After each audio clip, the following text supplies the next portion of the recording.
Hello friends, welcome to Thangam channel.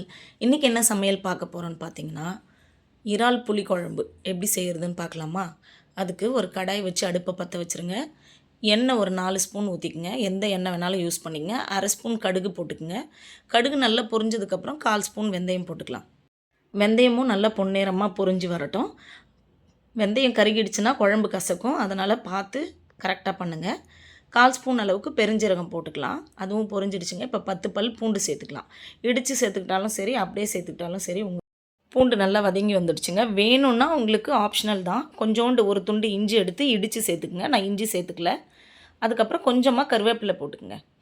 கருவேப்பிலை நல்லா வதங்கினதுக்கப்புறம் வெங்காயம் சேர்த்துக்கலாம். 4 வெங்காயத்தை நான் நீல வாக்கில் கட் பண்ணி வச்சுருக்கேன். வச்சுட்டு நல்லா வதங்கட்டும். தேவையான அளவு உப்பு சேர்த்துக்குங்க. வெங்காயம் சீக்கிரம் வதங்கிறதுக்காக நான் கல் உப்பு சேர்த்துக்கிறேன். உங்கள் விருப்பத்துக்கு ஏற்ற மாதிரி நீங்கள் எந்த உப்பு வேணாலும் சேர்த்துக்குங்க. வெங்காயம் வதங்கிறதுக்குள்ளே ஒரு சின்ன டிப்ஸ் சொல்லலான்னு இருக்கேன். தோசைக்கல்லில் வந்து நிறைய பேருக்கு தோசை வரல அப்படின்னு சொல்லி நான் நிறைய பேர் வீட்டில் பார்த்துருக்கேன்.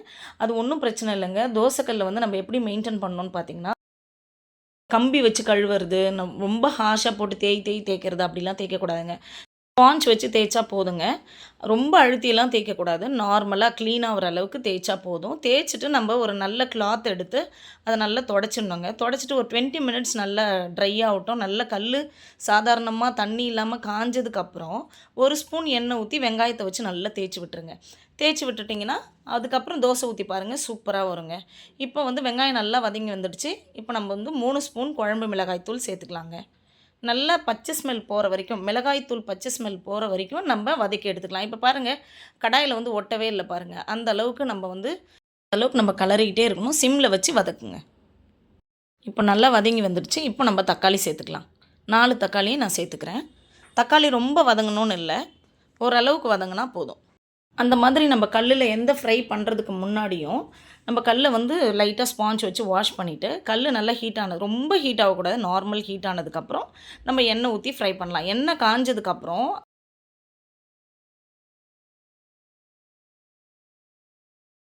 அதுக்கப்புறம் தோசைக்கல் புதுசாக நீங்கள் வாங்கியிருந்தீங்கன்னா அது கஞ்சி தண்ணி ஊற்றி 2-3 நாளைக்கு பழக்கப்படுத்தி வாஷ் பண்ணி அப்படி வைங்க. அப்போ தான் தோசை நல்லா வரும்.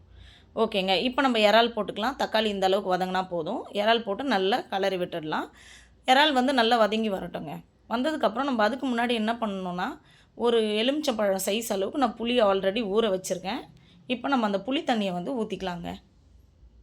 இப்போ நான் ஊற்றிடுறேன். புளி தண்ணி ரெடியாக இருக்குது. இப்போ நம்ம ஊற்றியாச்சு. வேணும்னா கொஞ்சம் தண்ணி ஆட் பண்ணிங்க. நான் கூடுதலாக கொஞ்சம் தண்ணி சேர்த்துக்கிறேன். இது இறால் குழம்பு மாதிரியே இருக்காது, கொஞ்சம் டேஸ்ட்டு டிஃப்ரெண்ட்டாகவும் இருக்குங்க. கண்டிப்பாக ட்ரை பண்ணி பாருங்கள். ரொம்ப நல்லாயிருக்கும், வித்தியாசமான டேஸ்ட்டில் இருக்கும். இப்போ தண்ணியும் கொஞ்சம் கூடுதலாக ஊற்றியாச்சு. அவ்வளோதான். இப்போ நம்ம வந்து அடுத்து நெக்ஸ்ட்டு ஒன்று ரெடி பண்ணலாம். அரை மூடி தேங்காய், கசகசா 1/2 டேபிள் ஸ்பூன் சேர்த்துட்டு ஒரு 1/4 ஸ்பூன் அளவுக்கு பெருஞ்சீரகம் சேர்த்துக்குங்க. சேர்த்துட்டு இதை நல்லா ஃபைன் பேஸ்ட்டாக அரைச்சி பால் புழிஞ்சு எடுத்துக்கணுங்க. இதை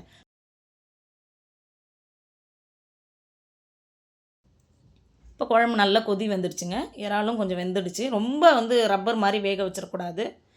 இப்போ இது கொதிக்கும் போதே நம்ம இதை அரைச்சி எடுத்துக்கலாம். இப்போ அரைச்சாச்சுங்க, ரெடி ஆகிடுச்சு தேங்காய். இப்போ நம்ம வடிகட்டி பால் எடுத்துக்கலாம். நல்லா திக்கான பாலாக எடுக்கணும்.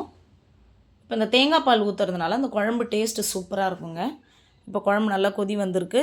இப்போ இந்த ஸ்டேஜில் நம்ம தேங்காய் பாலை ஊற்றிக்கலாங்க. ஊற்றிட்டு ஒரு கொதி வந்தால் போதும், நம்ம ஆஃப் பண்ணிடலாங்க. ஆஃப் பண்ணிவிட்டு கொத்தமல்லி தூவி சர்வ் பண்ணலாம். சூப்பராக இருக்குங்க. கண்டிப்பாக ட்ரை பண்ணி பாருங்கள். இந்த வீடியோ உங்களுக்கு பிடிச்சிருந்தா லைக் பண்ணுங்கள், கமெண்ட் பண்ணுங்கள், ஷேர் பண்ணுங்கள். மறக்காமல் தங்கம் சேனலை சப்ஸ்கிரைப் பண்ணுங்கள். பக்கத்தில் இருக்க பெல் சிம்பிளை கிளிக் பண்ணுங்கள். அவ்வளோதாங்க, குழம்பு ரெடி ஆகிடுச்சு. சூப்பராக இருக்கும். கண்டிப்பாக ட்ரை பண்ணி பாருங்கள். இப்போ டேஸ்ட் பண்ணி பார்த்துடலாமா எப்படி இருக்குன்னு. இப்போ குழம்பும் ஊற்றியாச்சுங்க. இப்போ சாப்பிட்டு பார்க்க போகிறேன். இறாலும் நல்லா சூப்பராக வெந்திருக்கு. சூப்பராக இருக்குங்க.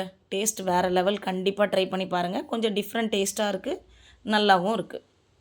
மறக்காமல் தங்கம் சேனலை சப்ஸ்கிரைப் பண்ணுங்கள். தேங்க்யூ.